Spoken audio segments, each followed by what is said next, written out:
3 కాన్సెప్ట్స్ని మేము ముందు పెట్టి చూపిస్తాను. 3 concepts, 3 concepts. Concept number 1, concept number 2, concept number 3. 3 కూడా ఒకే చోట రాసున్నాయి. 3 కూడా ఒకే స్థలంలో రాసున్నాయి.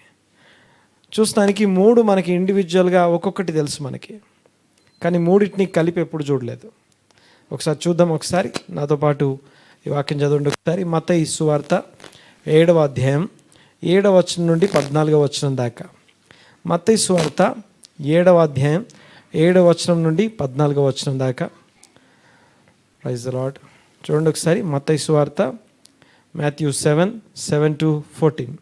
బాగా తెలుసు ఈ మాటలు మనకి, చాలా ఈజీగా మనందరికి ఎప్పటి నుంచో తెలుసు ఈ మాటలు. చూడండి ఒకసారి, చదువుదాం ఒకసారి మాట.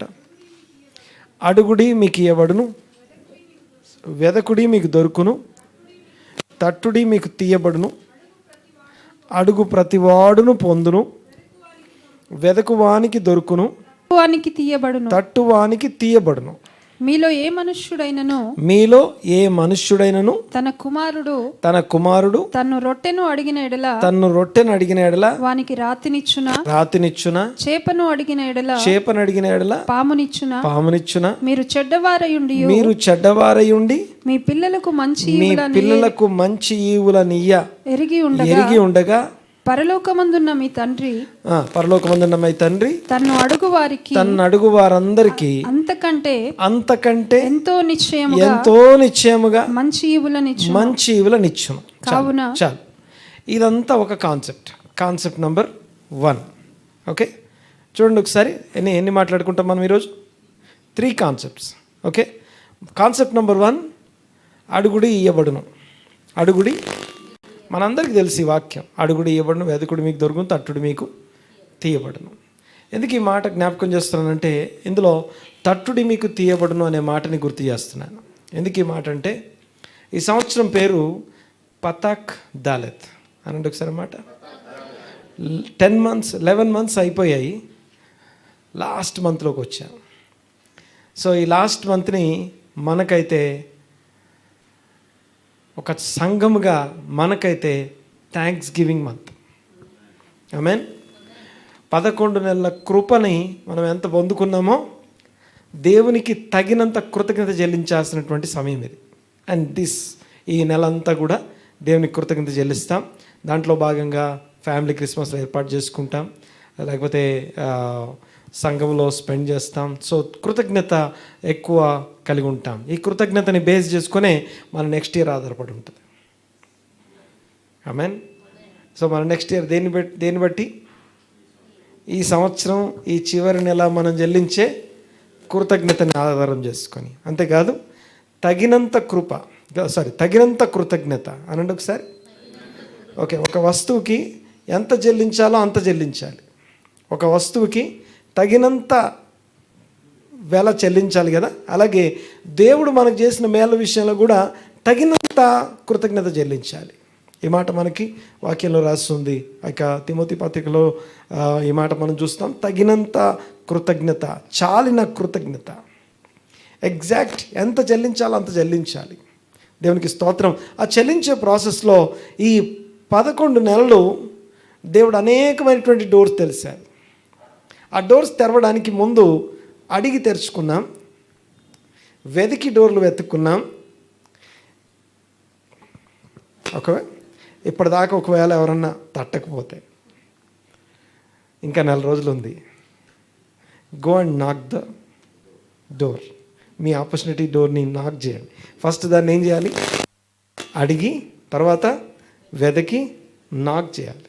సో అడుగుడి ఇయ్యబడును, వెదకుడి దొరుకును, తట్టుడి తీయబడును. ఇదంతా కూడా ఒక కాన్సెప్ట్. ఇది కాన్సెప్ట్ నెంబర్ 1. జాగ్రత్తగా వినాలి ఒకసారి. కాన్సెప్ట్ నెంబర్ 1 మనందరికీ తెలిసి విషయం. ఇప్పుడు ఇక్కడ కొంతమందితో మాట్లాడితే వాళ్ళు అంటారు, పాస్టర్ గారు మీకేం తెలుసండి, మేము ఎన్ని రోజుల నుంచి అడుగుతున్నాం తెలుసా? అడుగుతూనే ఉన్నాం పాస్టర్ గారు, ప్రార్థన చేస్తూనే ఉన్నాం, ఇంకా దేవుడు ఇవ్వట్లేదు మాకు. మేము ప్రేయర్ చేసుకుంటూనే ఉన్నాం పాస్టర్ గారు, కానీ దేవుడు ఇవ్వట్లేదు. సో దానికి జవాబు ఈరోజు తీసుకుంటాం. ఆమేన్.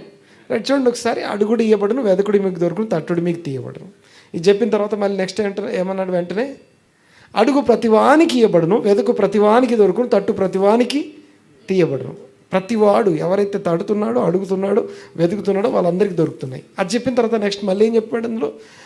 మీలో ఎవరైనా తండ్రి తన కుమారుడు చేపను అడిగితే పామునిస్తాడా? రొట్టెని అడిగితే రాతినిస్తాడా? చెడ్డవారైన మీరు, ఈవిల్ ఇంపల్స్ కలిగిన మీరు మీ పిల్లలకి మంచివే ఇస్తారు కదా. చెడ్డవారైన మీరు మీ పిల్లలకి మంచివలనే ఇస్తారు కదా. కాబట్టి ఓకే, ఆ మాట చెప్పిన వెంటనే మీ పరలోకపు తండ్రి నిశ్చయముగా, మరింత నిశ్చయముగా ఏమని రాస్తుంది అక్కడ?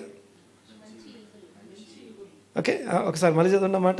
మీ పరలోకపు తండ్రి, మన పరలోకపు తండ్రి తన్ను అడుగు వారికి అంతకంటే ఎంతో నిశ్చయముగా మంచి ఈవులను ఇచ్చును. తర్వాత ఏమని ఉండాలి మామూలుగా అయితే? కాబట్టి మీరు అడగండి అనాలి. కాబట్టి మీరు, ఓకే అంతే కదా. ఓకే, మళ్ళొకసారి చదువుతాను. లాస్ట్ మాట చూడండి ఒకసారి. ఏమనుంది అక్కడ?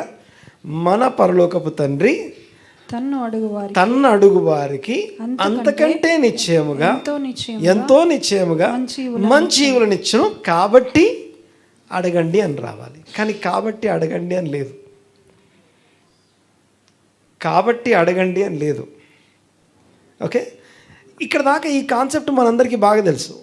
నెక్స్ట్ కాన్సెప్ట్ని సపరేట్ చేస్తాం, కానీ యాక్చువల్గా దీని కంటిన్యూషన్ అది.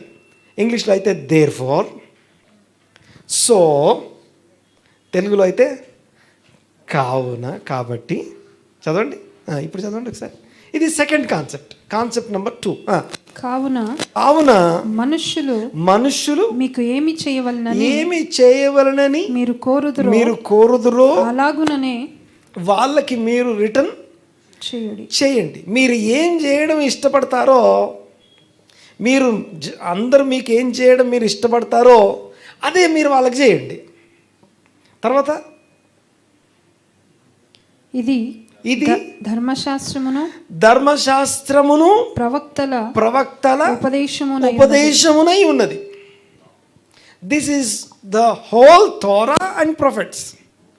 అంటే ధర్మశాస్త్రం అంతే. ఓకే, బాగా రండి ఒకసారి. ఫస్ట్ కాన్సెప్ట్ ఏం మాట్లాడుకున్నాం? దాని టైటిల్ ఏంది? అడుగుడి ఇయ్యబడును. సెకండ్ కాన్సెప్ట్ ఏముంది? ఇతరులు మీకు ఏం చేయడం మీకు ఇష్టమో దాన్ని చేయండి. ఇతరులు మీకు ఏం చేయడాన్ని ద్వేషిస్తారో దాన్ని చేయకండి. ఇతరులు మీకు ఏం చేయడం ఇష్టమో దాన్ని ఓకే, మామూలుగా అయితే ఏం రావాలి అక్కడ? ఎంతో నిశ్చయముగా దేవుడు తన అడుగు వారికి ఇస్తాడు, కాబట్టి మీరు అడగండి అని ఉండాలి. కానీ అడగండి అనట్లా. ఏమని రాస్తుంది అక్కడ? కాబట్టి మీరు చెయ్యండి అని ఉంది. కాబట్టి మీరు చెయ్యండి. ఏం చేయాలి?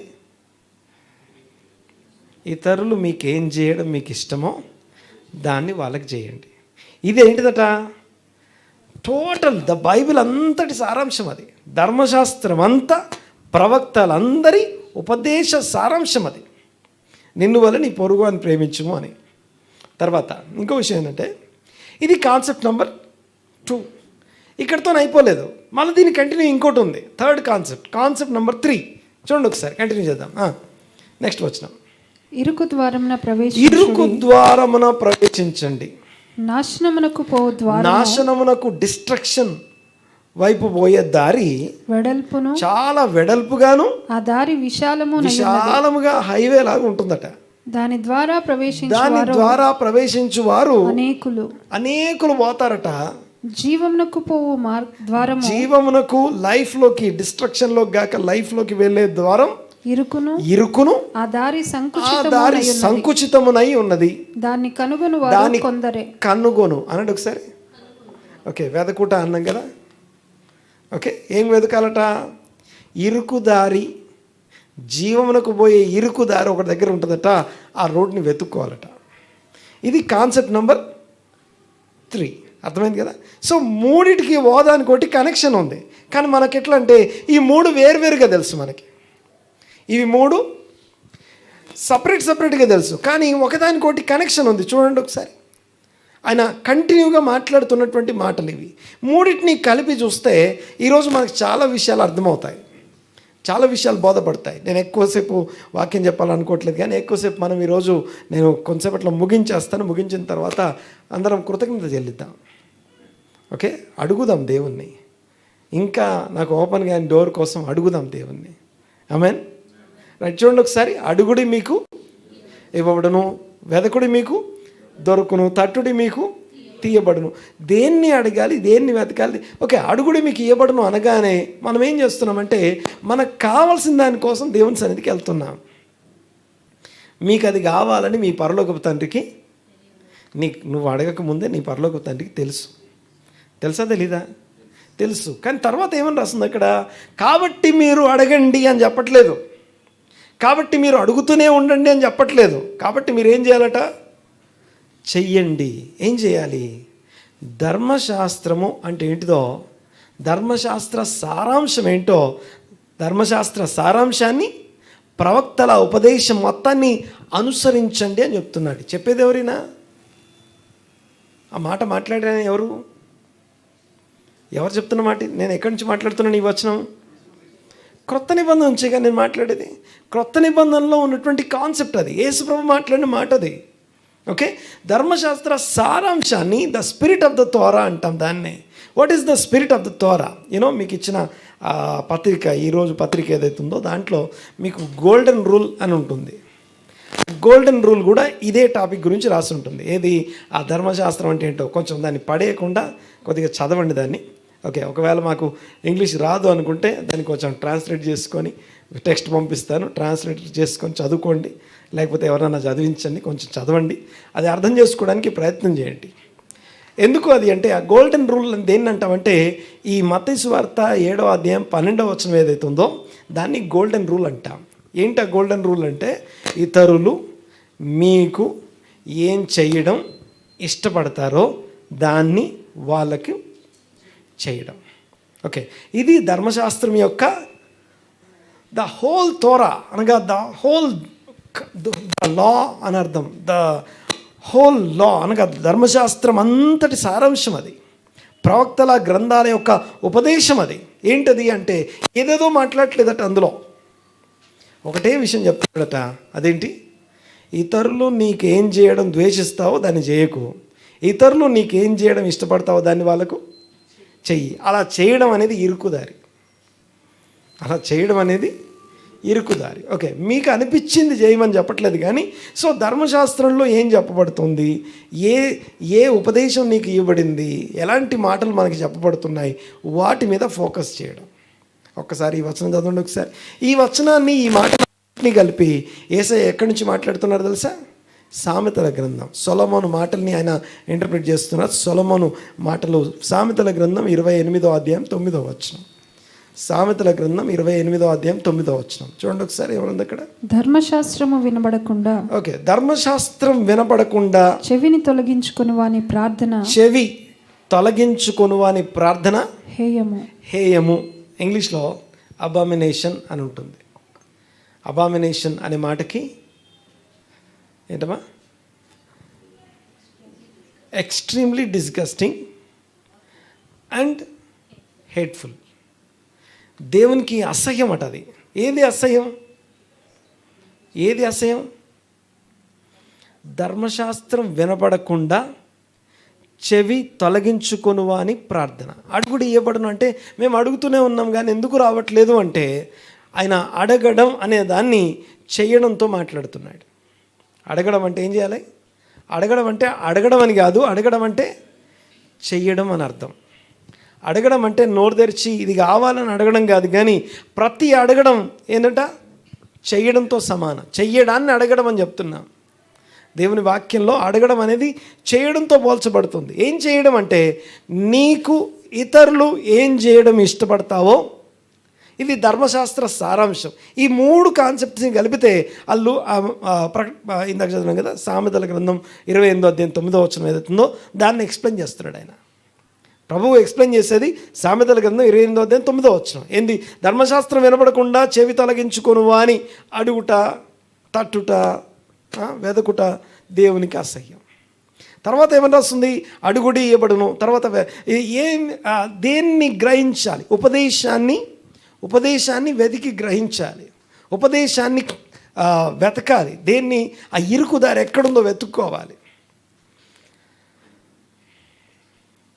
ఓకే, సో నేనేమి డీపర్ థింగ్స్ ఏమి మాట్లాడలేదు, లేకపోతే ఏదో గొప్ప గొప్ప విషయాలు ఏం చెప్పలేదు. చాలా స్ట్రైట్గా సింపుల్గా మాట్లాడుతూ ఉన్నాను.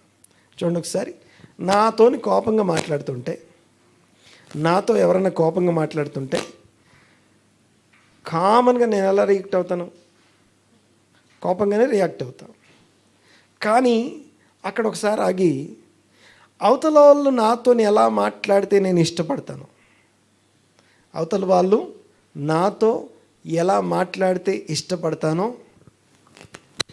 ఆలోచించి ఎట్లా నాకు ఇష్టమో దాన్ని నేను వాళ్ళకి ఇవ్వడం ఉంది. చూసారా, ఇది ధర్మశాస్త్ర సారాంశం. అది ఇరుకు మార్గం, నాశనమునకు పోదారి. ఓకే, సో ఈజీ, అందరికీ కనపడుతుంది, అందరికీ దొరికిపోద్ది. దాంట్లో హై స్పీడ్లో వెళ్ళిపోవచ్చు. కానీ ఇరుకుదారిలో జాగ్రత్తగా పోవాలి, అడుగడుగునా కష్టపడాలి, అడుగడుగునా ఆగాలి, అడుగడుగునా ఆలోచించాలి. కానీ ఇది ఎక్కడికి నడిపిస్తుందట? ఎక్కడికి నడిపిస్తుందట? లైఫ్లోకి లైఫ్ ఇస్తుందట మనకి. ఆమెన్.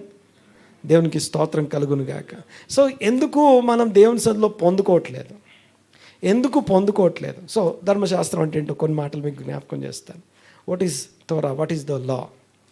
దేవుని ధర్మశాస్త్ర గ్రంథంలో వ్రాయబడిన ప్రతి మాట, ప్రతి టెక్స్ట్, దాంట్లో సీక్రెట్స్, మిస్టరీస్ దాచబడి ఉన్నాయి. నాట్ జస్ట్ స్టోరీస్, హిస్టారికల్ లేదో ఎక్కడ ఉన్న విషయాలు మనకు చెప్పట్లేదు, కానీ అందులో మర్మయుక్తమైనటువంటి మెసేజ్ మన కొరకు ఉంది. ఆమెన్. ఆ మెసేజ్ ఎంత అంటే, బాగా వినండి ఒకసారి, మన లైఫ్లో మన లైఫ్ స్పాన్ 70 సంవత్సరాలు. ఓకే, ఇక మన చుట్టుపక్కల ఒక కొండ ఉందనుకుందాం. ఆ కొండని మనం చూసాం. మీ ఊర్లోనో మన చుట్టుపక్కల ఎక్కడో కొండ ఉందనుకోండి. ఆ కొండని మనం చూసాం. మనకంటే ముందోళ్ళు చూసారా లేదా? వాళ్ళు చూశారు. బిల్డింగులు, మనం ఇప్పుడు చూసిన బిల్డింగ్లు వాళ్ళు చూసి ఉండకపోవచ్చు, కానీ కొండ మాత్రం అక్కడే ఉందిగా.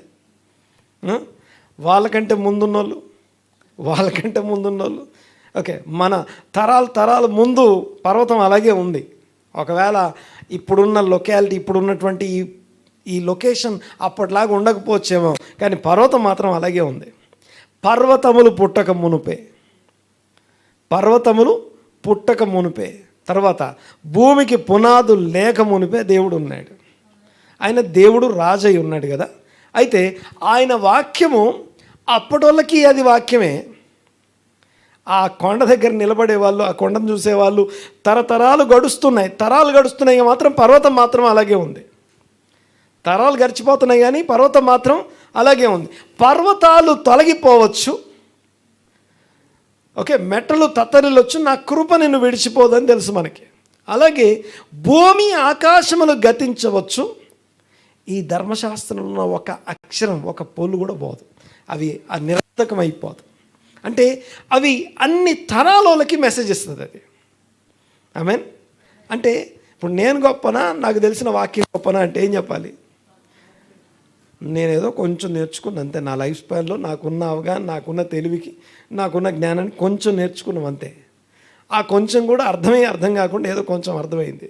మన ముందున్న వాళ్ళు కొంచెం నేర్చుకున్నారు, ఆ ముందున్న వాళ్ళు కొంచెం నేర్చుకున్నారు. ప్రతి తరానికి ఏదో కొంచెం నేర్చుకుంటున్నారు. ప్రతి తరానికి అందులోంచి మెసేజ్ ఉంది. ఆమేన్. అలాంటి అద్భుతమైనటువంటి వాక్యమే శరీరం ధరించుకొని మన మధ్య కృపాసత్య సంపూర్ణుడైన యేసు క్రీస్తుగా మన మధ్యలో సంచరించారు, జీవించారు. ఆయన జీవించడమే కాదు, ఆయన మరణించి తిరిగి మన మరణాన్ని ఆయన మరణించి తిరిగి లేచి మన పాప దోషములన్నీ ఆయనలో భరించి ఆయన మరణ పునరుత్థాన సాదృశ్యంలోకి మనం రావడం ద్వారా మనకు జీవమునిచ్చాడు. ఆమేన్. చూడండి ఒకసారి, అలాంటి వాక్యాన్ని, అందులో ఉన్న మెసేజ్ని వినపడుతూ ఉంటే, ఓకే, ఏమంటే అర్థమవుతుంది కదా, వినపడుతూ ఉంటే దాన్ని వినకుండా చెవి తొలగించేవా అని ప్రార్థన, మా అడగడము, వెతకడము, మీకు అది కావాలని తెలుసు, మీరు అడుగుతున్నారు. మీకు అది కావాలని తెలుసు, పోగొట్టుకున్నారని తెలుసు, వెతుక్కుంటున్నారు. అంతేకాదు మీకు అది కావాలని తెలుసు, దానికోసం మీరు ఏం చేస్తున్నారు? నాకు చేస్తూనే ఉన్నాం, కానీ అయినా దొరకట్లేదు. ఎందుకు దొరకట్లేదంటే మన ప్రార్థన అసహ్యము. ఓకే, బాగా వినండి ఒకసారి. ఎప్పుడు అసహ్యం అవుతుందంటే, ఆ అసహ్యం అనే మాటకి, హేయం అనే మాటకి extremely disgusting and hateful. I hate this.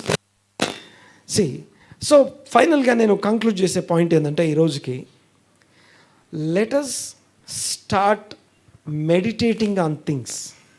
ఎలాంటి థింగ్స్ అంటే, నా లోపల నేను ఏం మార్చుకోవాలి, నా లోపల నేను ఏం మార్చుకోవాలి. చిన్న విషయం. దాన్ని ఏమంటామంటే, ఇప్పుడు నేను ఒక్కొక్క విషయాన్ని మెడిటేట్ చేసినప్పుడు, ప్రభువా నేనేం మార్చుకోవాలి, దేవా నేనేం మార్చుకోవాలి, నా సోల్ని ఫ్లాలెస్, నిర్దోషము, నిష్కలంకము, పరిశుద్ధము, పవిత్రమైనటువంటి సోల్గా నేను మార్చబడాలి. అలా మార్చబడడం కోసం ఆ ఫ్లాస్ ఏవైతే ఉన్నాయో, సోల్లో ఉన్నటువంటి ఫ్లాస్ అవి ఏవైతే ఉన్నాయో, వాటి నుంచి విడిపించుకోవడం కోసం, ఇతరులు నాకేం చేయడం నాకు ఇష్టం లేదో నేను దాన్ని వాళ్ళకి చేయదు. ఇది వేరే మైకి. ఇతరులు నాకేం చేయడం నాకు ఇష్టం లేదో నేను దాన్ని వాళ్ళకు చేయొద్దు.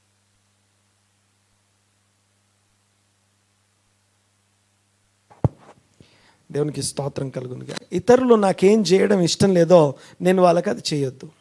ఎక్కడన్నా చేస్తున్నానా? ఆ చేస్తూ ఉన్నంతసేపు నేను ఇలాగే ఉంటాను అన్న ప్రతిసారి గమనించండి ఒకసారి. మనం ఇంకో మాట చెప్తాను నేను, ఈ మాట కొంచెం కష్టంగా ఉంటుంది. ప్రార్థన చేసి దేవుని దృష్టికి అసహ్యం అని అనిపించుకోవడం కంటే అసలు ప్రార్థన చేయకుండా ఉండడం మంచిది. అలా అని చెప్పి ప్రార్థన చేయకుండా ఉండడం కాదు. నీతిమంతుల ప్రార్థన దేవునికి తెలుసా? నీతిమంతుల ప్రార్థన ఏమో పాస్టర్ గారు మాకు తెలియదండి. ఆలకించును. నీతిమంతుల ప్రార్థన దేవునికి చాలా ఇష్టం. ఓకే, మీకు ఒక మాట చూపిస్తాను బైబిల్లో. ఇంగ్లీష్లో ఒకసారి చూడండి ఒకసారి. జెనసిస్ 25 ఒక చిన్న మాట చూపిస్తాను చూడండి ఒకసారి. నీతిమంతుల ప్రార్థన దేవునికి చాలా ఇష్టమట. జస్ట్ ఒక మాట చూసుకుందాం. జెనసిస్ 25:21. ఇస్సాకు భార్య గొడ్రాలు కనుక అతడు ఆమె విషయమై యెహోవాను వేడుకొనెను. యెహోవా అతని ప్రార్థన వినెను కనుక అతని భార్య అయిన రిబ్కా గర్భవతి అయ్యెను.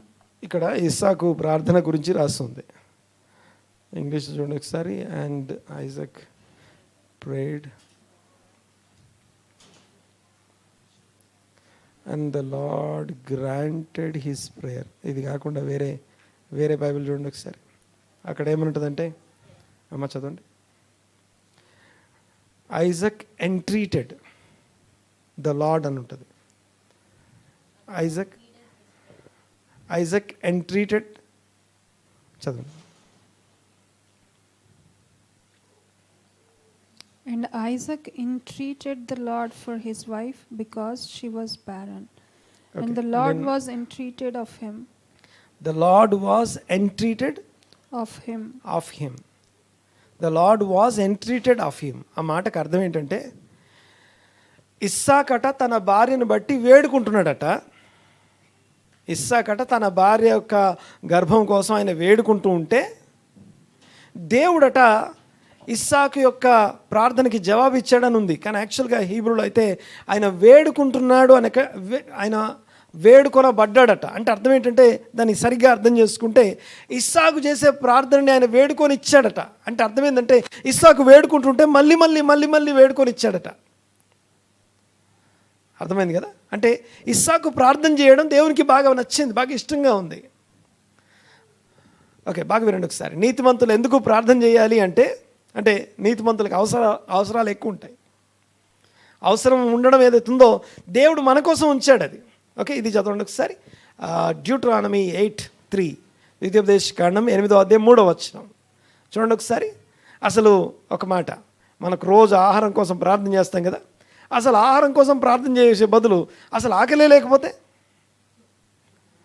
ఏమండి, ఆకలి లేకపోతే ప్రపంచం ఎలా ఉండును? Just imagine. ఆకలి లేకపోతే మనం సంపాదించే సంపాదనలో మ్యాక్సిమం సంపాదించేది తిండి కోసమే. ఓకే, వాటిని సంపాదించడం కోసం, తర్వాత సమయాన్ని ఖర్చు పెట్టేది కూడా తిండి కోసమే. పావు గంటలో తినేదాన్ని తయారు చేయడానికి 15 గంటలు పడుతుంది. 15 నిమిషాల్లో తినేదాన్ని, నేను మాట్లాడేది అర్థమవుతుంది అనుకుంటున్నా, 15 నిమిషాల్లో తినేదాన్ని దానికోసం ఎంతమంది ప్రిపేర్ చేస్తాం?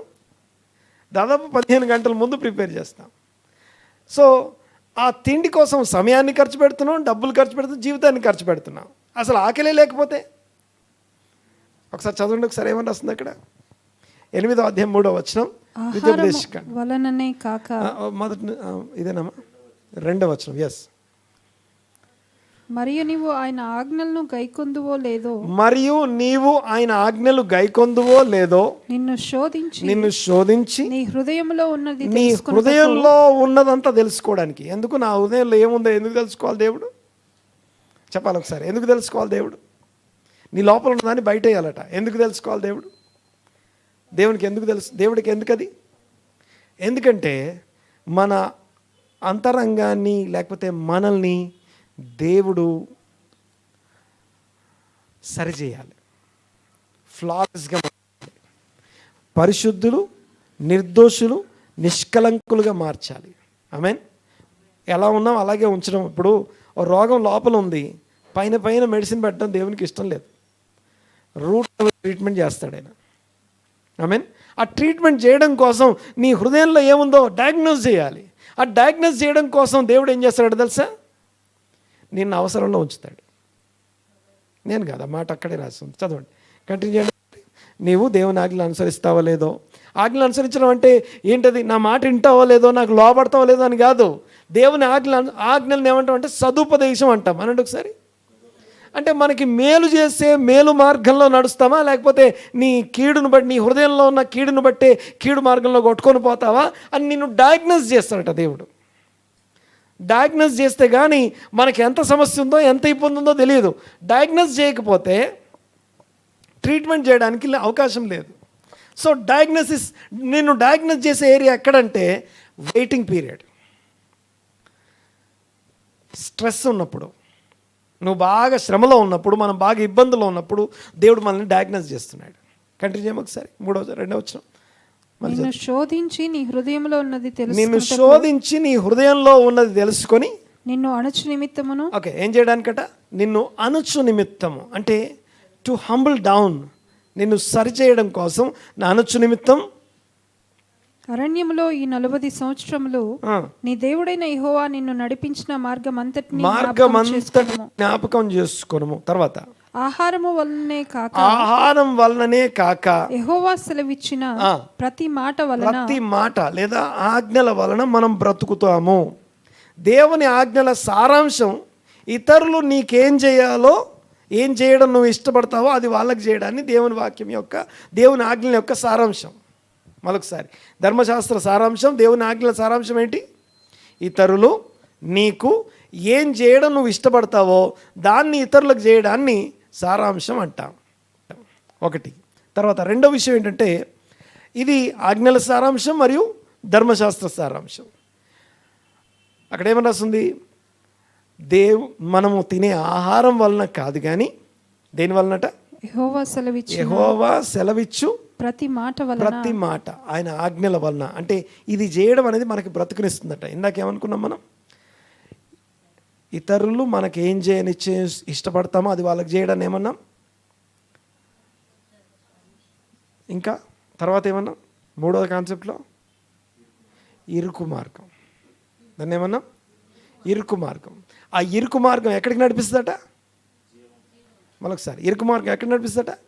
లైఫ్లోకి. ఇక్కడ ఏమని రాస్తుంది? దేవుని ఆజ్ఞలు ఎక్కడికి నడిపిస్తాయట? మనము జీవించేది తినడాన్ని బట్టి కాదట. దేన్ని బట్టి? దేవుని మాటను బట్టి బ్రతుకుతామట. దేవునికి స్తోత్రం. కంటిన్యూ చేయండి ఒకసారి.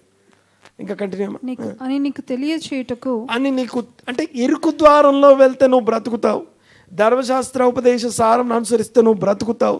నిన్ను బ్రతికించడం కోసం, నిన్ను డయాగ్నోస్ చేయడం కోసం, నీ హృదయంలో ఉన్నదంతా తెలుసుకోవడం కోసం, నిన్ను ప్యూరిఫై చేసి నిన్ను ఆత్మ సంబంధమైనటువంటి ఒక సంపూర్ణమైన వ్యక్తిగా తయారు చేయడం కోసం ఆయన నిన్ను కొంతసేపు హంబుల్ డౌన్ అనొచ్చి తర్వాత ఏం చేస్తారట, నీకు ఆకలి కలుగజేసి నీవే కానీ నువ్వు కానీ నీ పితరులు నువ్వు కానీ నీ పితరులు కానీ ఎవ్వరు తిరని నువ్వు మన్నా లేకపోతే నువ్వు మిరక్లస్ ఫుడ్తో నిన్ను పోషిస్తాడు. ఆమెన్. దేవునికి స్తోత్రం కలుగును గాక. అర్థమవుతుందిగా నేను మాట్లాడేది? చూడండి ఒకసారి మరొకసారి జ్ఞాపకం చేస్తాను. మరి మనకున్న శ్రమ, మనకున్న ఇబ్బందికి వెనకాల దానికి ఒక పర్పస్ ఉంది. ఆ పర్పస్ కారణం ఏంటంటే మనల్ని ప్యూరిఫై చేయడం. ఎలా ఉన్నామో అలా ఉంచడం దేవునికి ఇష్టం లేదు. అలాగే పైన మెడిసిన్ పైన ట్రీట్ చేసి వదిలేయడం ఆయనకి ఇష్టం లేదు. మనల్ని సంపూర్ణమైన ఆరోగ్యవంతులుగాను, సంపూర్ణమైన స్పిరిచువల్ బాడీని హెల్తీగా ఉంచడం దేవునికి ఇష్టం. ఆమెన్. దేవునికి స్తోత్రం కలుగును గాక. ఈ సమయాన్ని అర్థం చేసుకుందాం ఒక్కసారి. మొదటిది ఫస్ట్ కాన్సెప్ట్ మాట్లాడే, అడుగుడి మీకు ఇయ్యబడును, వెదకుడి మీకు దొరుకును, తట్టుడి మీకు తీయబడును. అడుగు ప్రతివానికి ఇయ్యబడును, వెదకు ప్రతివానికి దొరుకును, తట్టు ప్రతివానికి తీయబడును. అయితే మీరు మీ పిల్లలకి, ఒకవేళ తండ్రి పిల్లలకి చేపను అడిగితే పామునిచ్చునా, రొట్టెని అడిగితే రాతినిచ్చునా? మీరు చెడ్డవారై ఉండి మీ పిల్లలకి మంచివిలే ఇస్తారు కదా. మీ పిల్లలకి మీలో ఈవిల్ ఇంపల్స్ పెట్టుకొని, దేవునిలో ఈవిల్ ఇంపల్స్ లేదు, ఆయనలో ఏ చెడుతనం లేదు అని రాసి ఉంటుంది. ఆయన మంచివాడు, ఆయన గుడ్ ఇంపల్స్ మాత్రమే కలిగి ఉన్నాడు. ఈవిల్ ఇంపల్స్ ఉన్నటువంటి మనము మన పిల్లలకి ఏమి ఇస్తామట? ఏదేమైనా మంచిదే ఇస్తాం. 4 కొట్టి తిట్టైనా సరే మంచివే పెడతాం, వాళ్ళకి మంచివే ఇస్తాం, వాళ్ళ మేలు ఆలోచిస్తాం, వాళ్ళ భవిష్యత్తును దృష్టిలో పెట్టుకుంటాం, మేలైనదే వాళ్ళకి పెడతాం. వాళ్ళకి మేలైనది పెట్టే విషయంలో మనం ఎంత త్యాగమని చేస్తాం. చెడ్డవారైన మీరు మీ పిల్లలకి మంచి ఈవులనియ్య ఎరిగి ఉండగా మీ పరలోకపు తండ్రి తనను అడుగు వారికి అంతకంటే ఎంతో నిశ్చయముగా మంచి ఈవులను ఇచ్చును, మంచి ఈవులనే అనుగ్రహించును. కాబట్టి మీరు అడగండి అని చెప్పట్లేదు. ఏమనుంది అక్కడ? కాబట్టి మీరు ధర్మశాస్త్రమును సారాంశము, ఆ ఆజ్ఞల సారాంశం ఏంటో దాన్ని ఆలోచించండి, దాన్ని ధ్యానించండి, దాన్ని వినండి. చెవి తొలగించుకోవద్దు.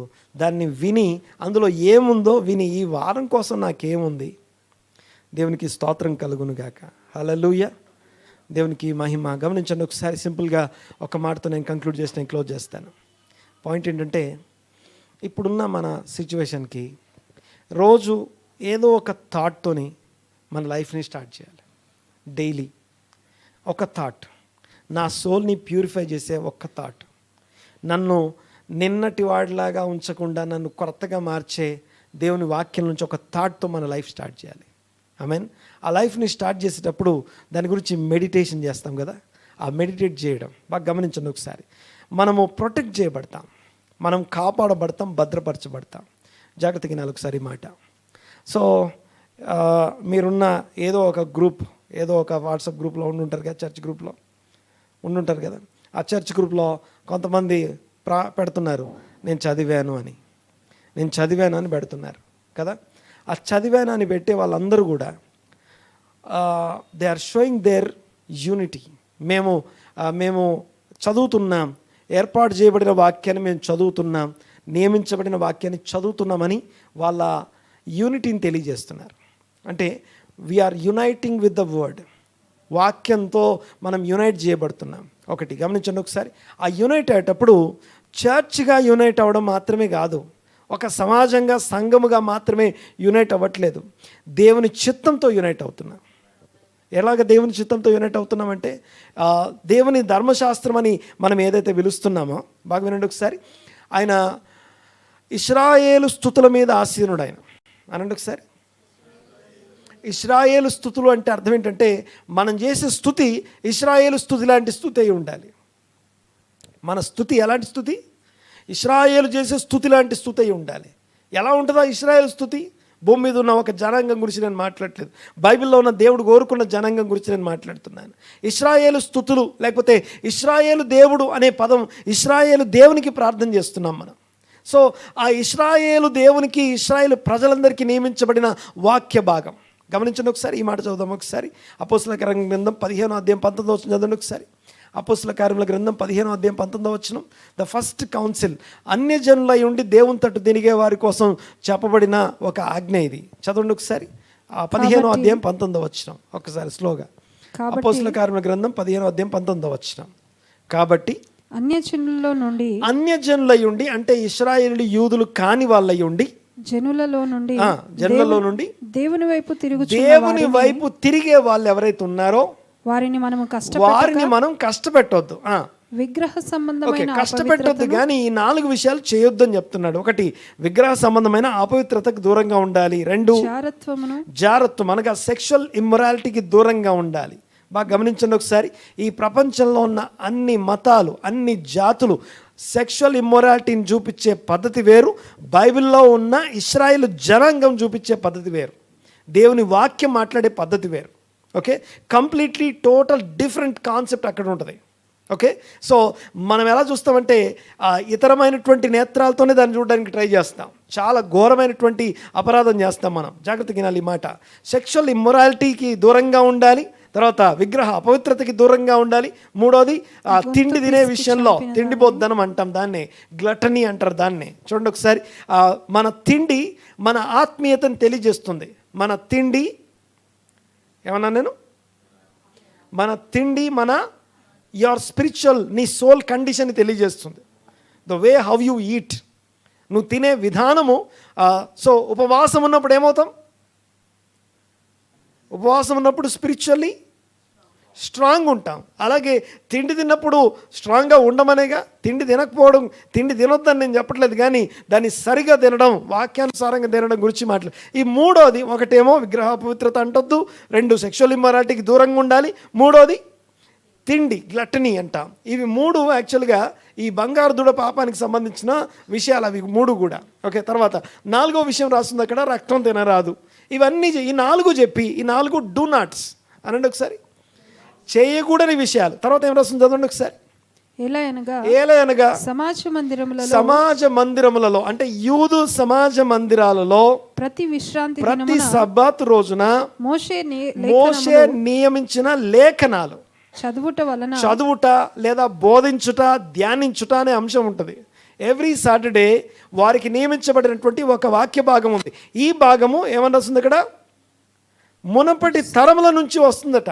యేసు ప్రభు కూడా ఆయన ఏం తీసి చదివారని రాస్తుంది. ఆయన వాడుక చొప్పున ఎక్కడికి వెళ్ళేవాడు? విశ్రాంతి దినమున సమాజ మందిరానికి వెళ్ళేవాడు. ఏం చొప్పున? వాడుక చొప్పున. ఏంటండి వాడుక చొప్పున అంటే అర్థం ఏంటి? ఓకే, ఆయన హ్యాబిట్ అది, స్పిరిచువల్ హ్యాబిట్ అది. శారీరక లేకపోతే స్పిరిచువల్గా తను ఒక హ్యాబిట్ కలిగి ఉన్నాడు. ఏంటో హ్యాబిట్ అంటే ఏంటో హ్యాబిట్? ఆ హ్యాబిట్ ఏంటో చూడండి ఒకసారి. సమాజ మందిరానికి వెళ్ళేవాడు. అంతేకాదు, సమాజ మందిరంలో ఆ వాక్యం చదవడానికి పార్ట్స్ ఉంటాయి. ఒకటేమో ధర్మశాస్త్ర భాగం ఉంటుంది, తర్వాత ప్రవక్తల భాగాలు. యేసుప్రభు చదివింది ఏ భాగం?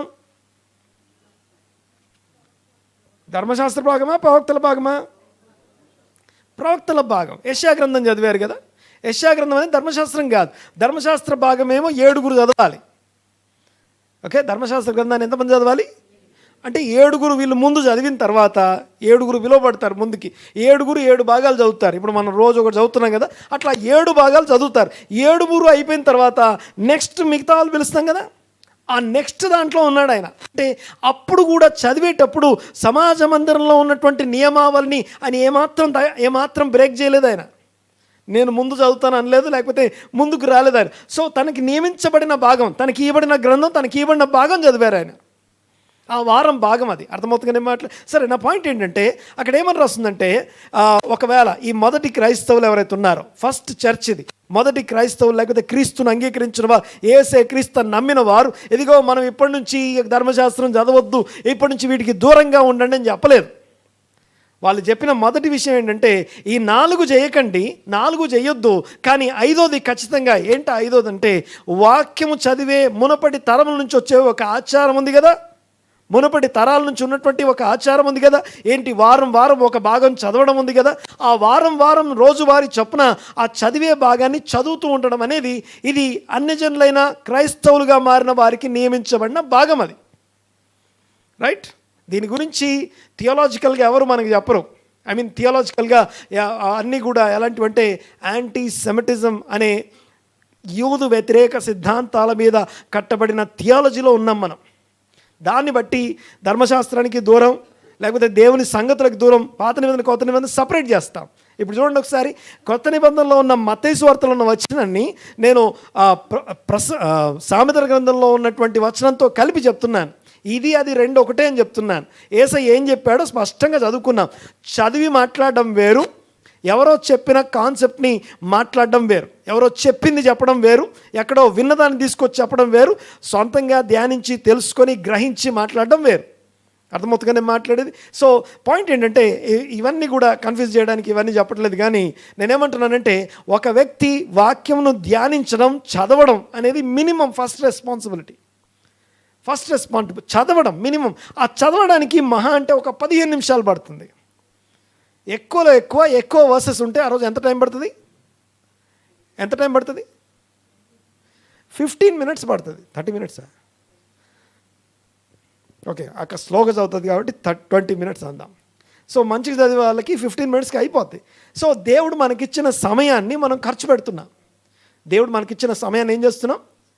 ఖర్చు పెడుతున్నాం. ఆ ఖర్చు పెట్టినప్పుడు కొంత సమయాన్ని ఏమో ఉద్యోగం చేయడానికి ఖర్చు పెడుతున్నాం, డబ్బులు సంపాదించడానికి ఖర్చు పెడుతున్నాం, కొంత సమయం కుటుంబం కోసం ఖర్చు పెడుతున్నాం, కొంత సమయం ఇంకో దానికోసం. ఇంత ఖర్చు పెట్టే దాంట్లో కొంత సమయాన్ని దేవుడు నాకేం చెప్తున్నాడో వినడానికి చెవినివ్వగలిగితే మనం దేవునికి మనం ప్రార్థన చేయాల్సిన పని లేదు. మనం జీవించడమే ప్రార్థన అవుతుంది. ఆమేన్? అర్థమవుతుంది నేను మాట్లాడేది? ధర్మశాస్త్రం వినబడకుండా చెవి తొలగించుకొని వాని ప్రార్థన హేయము. అందులో ఉన్నట్టు చేయడం కాదు, కానీ అందులో ఉన్న విషయాలన్నింటిలో ఉన్న సారాంశం వేరేది ఉంది.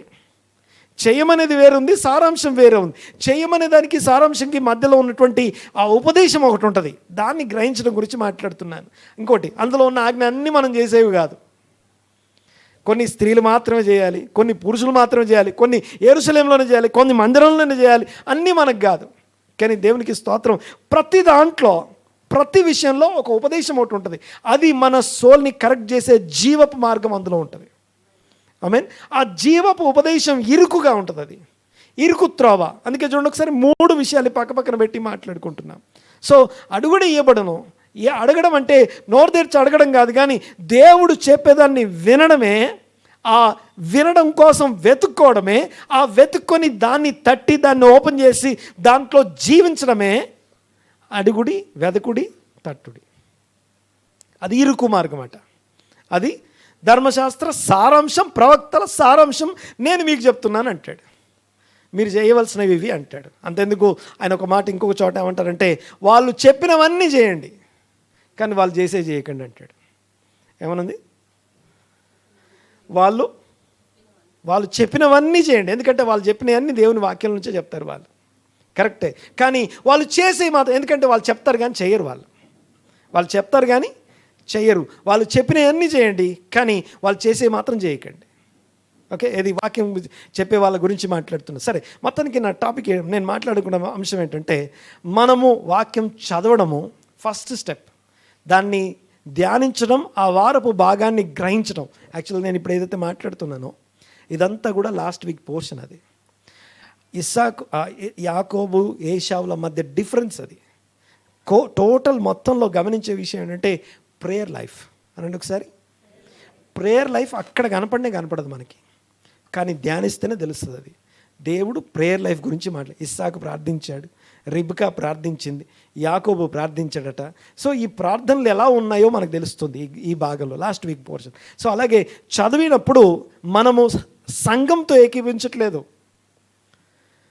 దేవుని ప్రజలతోనూ దేవుని చిత్తంతో ఏకీభిస్తున్నాం. Okay, do you believe God అంటే ఏం చెప్తాం? డూ యూ బిలీవ్ గాడ్ అంటే దేవుని నమ్ముతారంటే ఏమంటారు? నమ్ముతాం. సో దేవుని వాక్యం నమ్ముతామా? ఎందుకు చదవమంటే we don't have faith in reading. ఆ చదవడంలో, ధ్యానించడంలో నా కోసం ఏదో దాచబడింది అనే విషయాన్ని నమ్మం. ఇప్పుడు ఒక డోర్ చూపించి ఇందులో ఒకటి ఉంది అని చెప్పి దీన్ని ఓపెన్ చేయండి, దీంట్లో మీకు కావాల్సింది దొరుకుద్ది అని చెప్పామనుకోండి, ఇలాంటి చాలా చూసామని వెళ్ళిపోతాం. అదే నమ్మిన వాళ్ళు ఏం చేస్తారు, దాన్ని ఓపెన్ చేసి చూస్తారు కదా ఇందులో ఏదో ఉందంట అని. సో నమ్మిన వాళ్ళు దాని దగ్గరికి వెళ్తారు. నాకు నమ్మకం లేదు కాబట్టి, నమ్మకం లేదు కాబట్టి నేను చదవను, ధ్యానించను, అందులో ఏముందో చూడను. ధర్మశాస్త్రం వినపడకుండా, దాని సారాంశం వినపడకుండా చెవి తొలగించుకొని వాని ప్రార్థన హేయము. ఫస్ట్ చదివేటప్పుడు ఎందుకు ఈ మాటలు ప్రత్యేకంగా చెప్తున్నానంటే, ఈ సంవత్సరం అంతా దేవుడు అనేకుల్ని యాడ్ చేశాడు. Year by year, year after year, సంవత్సరాలు గడిచే కొద్దీ యాడ్ అయిపోతున్నారు. చదివి వాళ్ళు ఇచ్చే సాక్ష్యాలు చూస్తున్నాను. ఆఖరికి రీసెంట్గా 2-3 సాక్ష్యాలు విన్నాను. ఎలాంటి మాటలు అంటే, పాస్టర్ గారు రోజు పెడుతున్నారు కదా చదివామని, ఫస్ట్లో నాకు విసుగొచ్చింది, ఉన్నది చెప్తాను. ఫస్ట్లో నాకు కోపం వచ్చింది, ఈ గ్రూప్లో ఉండకూడదు అనుకున్నాను. కానీ చూసినాక ఒక రోజు నాకు ఏమనిపించిందంటే, నాకు సిగ్గు అనిపించింది. నేను కూడా చదవడం ప్రారంభిస్తున్నా. ఇది ఒక్కరు కాదు, ఆల్మోస్ట్ లాస్ట్ మంత్లో నేను 4-5 విన్నాను. 4-5 ఇలాంటి సేమ్ ఒపీనియన్ని షేర్ చేయడం చూశాను. సో పాయింట్ ఏంటంటే, నాకు సిగ్గు అనిపిస్తుంది. నేను ఎందుకో ఏదో అందరు చదువుతున్నారు, నేను చదవలేకపోతున్నాను, సిగ్గు అనిపిస్తుంది. అందుకని సో పెట్టే వాళ్ళు ఎవరైతే ఉన్నారో మీరేం సిగ్గుపడకండి, మీరు చదివామని పెట్టండి, ఏం ప్రాబ్లం లేదు. నేను చదివాను అని పెట్టండి. ఎందుకంటే చదివి పెట్టండి, కాపీ పేస్ట్ వద్దు, చదివి పెట్టండి. ఇట్స్ గుడ్, అంటే మంచిది. మీరు చదువుతున్నారు నాకు తెలుసు, చదివి, అంతేకాకుండా that is the first step. అది తర్వాత దాని గురించి వినటానికి ప్రయత్నం చేయండి. అట్లీస్ట్ వారం అంతట్లో ఒక్క థాట్ని నేర్చుకోవడానికి ప్రయత్నం చేయండి. మనము ఎలా ఉన్నామో అలాగే ఉండడం వల్ల ఏ ప్రయోజనం లేదు. సంథింగ్ మనలో మార్పు జరగాలి, మనం మారాలి. సో మన మార్పు కోసం దేవుడు మన అవసరాలు ఏర్పాటు చేయబడ్డాయి. మన మార్పు కోసం ఆయన ఆకలి కలుగజేసి, ఆకలిని ఆయనే పెట్టాడట, ఆకలి కలుగజేసి అణచి ఆకలి కలుగజేసి, నీ పితరులు కానీ నీవు కానీ ఎవ్వరు ఎరుగని మన్నా, అంటే ఎవ్వరు చూడని న్యూ మిరకిల్స్ చేత దేవుడు నేను తృప్తిపరుస్తాడు. ఓకే, దేవుడు నీకు ఎవ్వరికి ఏం అవసరం ఇచ్చాడు అనుకోండి, praise the lord, go and study the word. Okay, దేవుని వాక్యాన్ని నమ్మి దాన్ని ధ్యానించండి. ఇతరులు నాకు ఏం చేయడం ఇష్టం లేదో దాన్ని చేయకండి, ఇతరులు నాకేం చేస్తే ఇష్టమో దాన్ని వాళ్ళకి చేయండి. అది చేయడం ఎలాగో ఈ వాక్యంలో నేర్చుకోండి. వాక్యానుసారంగా యునైట్ అయి ఉండటానికి ప్రయత్నం చేయండి. ఏకీభవించి నమ్మి దాంట్లో ఉండండి. అదే అడగడం అంటే, విశ్వాస సహితమైన ప్రార్థన. ఒక్కసారి ఈ మాట చదవండి, క్లోజ్ చేసుకుందాం. ఇంకా మత్తయి సువార్త 21వ అధ్యాయం 21వ వచనం, మాథ్యూ 21:21.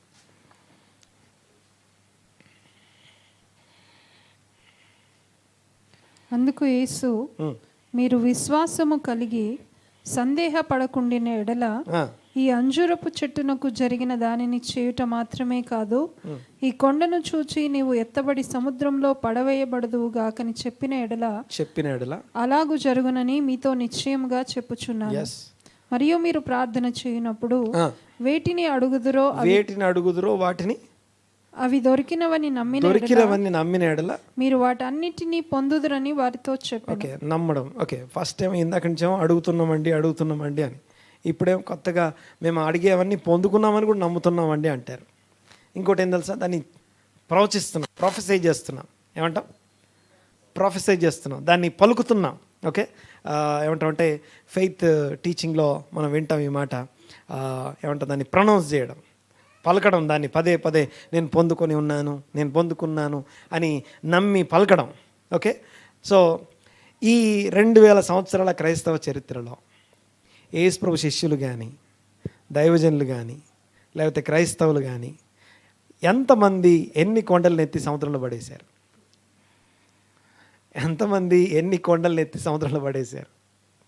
బాగా వినాలి ఒకసారి మాట. యాక్చువల్గా అక్కడ టాపిక్ అంజూరపు చెట్టు, ఇవి 2 ఇక్కడ టాపిక్ కాదు.